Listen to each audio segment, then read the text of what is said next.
Bubbling लेकला जाताना किंवा सावरी वॉटरफॉलला जाताना असा एक छोटासा वॉटरफॉल लागतोय. डाव्या हाताला, रस्त्याच्या डाव्या हाताला अगदी सुरुवातीला हा वॉटरफॉल लागतोय. इथे कुठेच या वॉटरफॉलचं नाव नाही आहे. काही लोकल माणसांनी सांगितलं आम्हाला हा बामन बुद्ध वॉटरफॉल आहे. गुगलवरती हा दाखवतोय, पण ऑफलाईन आमचा मॅप आम्ही डाउनलोड केला आणि त्याप्रमाणे आम्ही इकडे आलेलो आहोत. तर खूप छोटासा आहे पण पाणी खूप सुंदर आहे. अगदी छोटासा आहे. चला तर मग जाऊयात. आता इथपर्यंत आलोच आहोत तर मग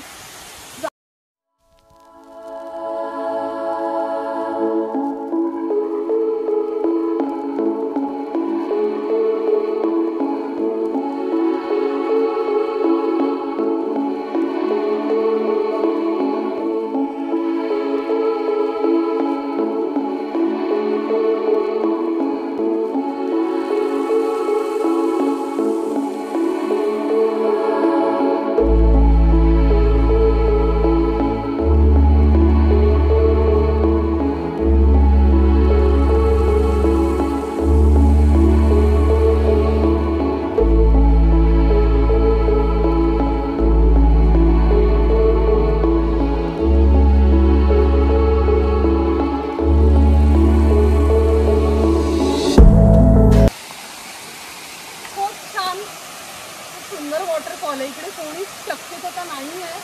संध्याकाळची वेळ आहे. खूप छान वाटतंय. छोटासा वॉटरफॉल आहे पण पाणी कंटिन्यू आहे. आता याच्यावरून अंदाज येईल की सावरीला केवढं पाणी असेल.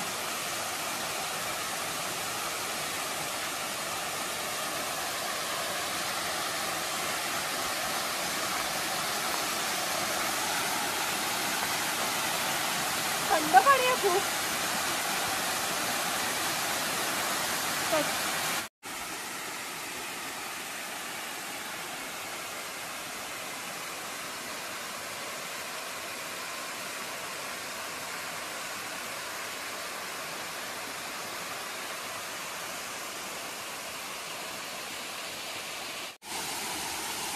जर तुम्ही नेत्रावलीला जात असाल तर हा बामन बुद्ध वॉटरफॉल प्लीज मिस करू नका.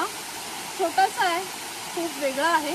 त्यानंतर तुम्हाला पुढे लागेल बबलिंग लेक आणि त्याच्या पुढे अगदी शेवटी लागेल सावरी. सावरीला भरपूर वेळ लागतो, त्यामुळे स्नॅक्स कॅरी करा कारण की तिकडे काहीच मिळत नाही.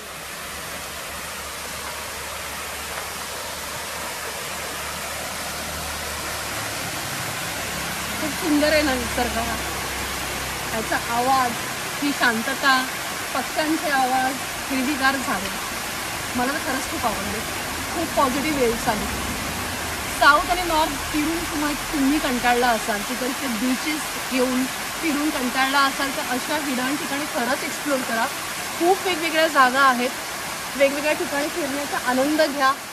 आणि आजचा हा वॉटरफॉल बामन बुद्ध जर तुम्हाला आवडला असेल हा ब्लॉग तर लवकरात लवकर लाईक, शेअर, सबस्क्राईब जरूर करा. चला तर आम्ही निघतो इकडून. फार काळोख होत चाललेलं आहे आणि इकडच्या काही जागा आहेत ज्या दिवसा खूप चांगल्या असतात पण रस्ते जशी ठिकाणं त्याप्रमाणे अगदी रात्रीला अनसेफ आहे. ड्राईव्ह सेफली करा, एक्सप्लोर करा, सगळे नियम पाळा. चलो बाय गाईज.